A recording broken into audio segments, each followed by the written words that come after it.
ಮೈಸೂರಿನಲ್ಲಿ ಕಾಂಗ್ರೆಸ್ ಕಾರ್ಯಕರ್ತರು ಸಂಭ್ರಮಾಚರಣೆಯನ್ನು ಮಾಡಿದ್ದಾರೆ. ಕಾರಣ ಮೂಡಾ ಕೇಸ್ನಲ್ಲಿ ಸಿಎಂ ಪತ್ನಿಗೆ ಸುಪ್ರೀಂ ಕೋರ್ಟ್ನಿಂದನೇ ಬಿಗ್ ರಿಲೀಫ್ ಸಿಕ್ಕಿದೆ.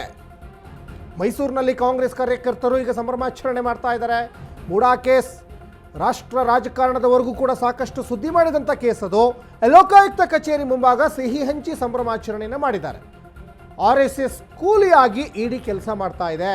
ಮೈಸೂರಿನಲ್ಲಿ ಕೆಪಿಸಿಸಿ ವಕ್ತಾರ ಎಂ ಲಕ್ಷ್ಮಣ್ ಒಂದು ಕಡೆ ಹೇಳಿಕೆಯನ್ನು ಕೊಟ್ಟಿದ್ದಾರೆ.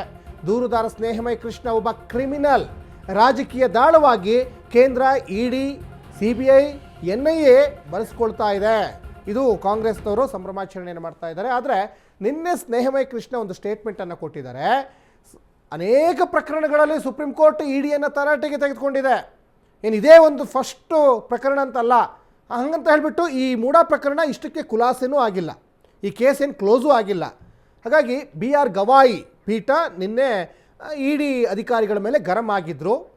ಆಮೇಲೆ ರಾಜಕೀಯವಾಗಿ ಇದನ್ನು ಬಳಸ್ಕೊಳ್ಬಾರ್ದು ಅನ್ನುವಂಥದ್ದು ಕೂಡ ಹೇಳ್ತಾ ಇದ್ರು. ಈಗ ಸಂಭ್ರಮಾಚರಣೆಯನ್ನು ಮಾಡ್ತಾ ಇದ್ದಾರೆ. ಆದರೆ ಕೇಸ್ ಇನ್ನೂ ಕ್ಲೋಸ್ ಆಗಿಲ್ಲ.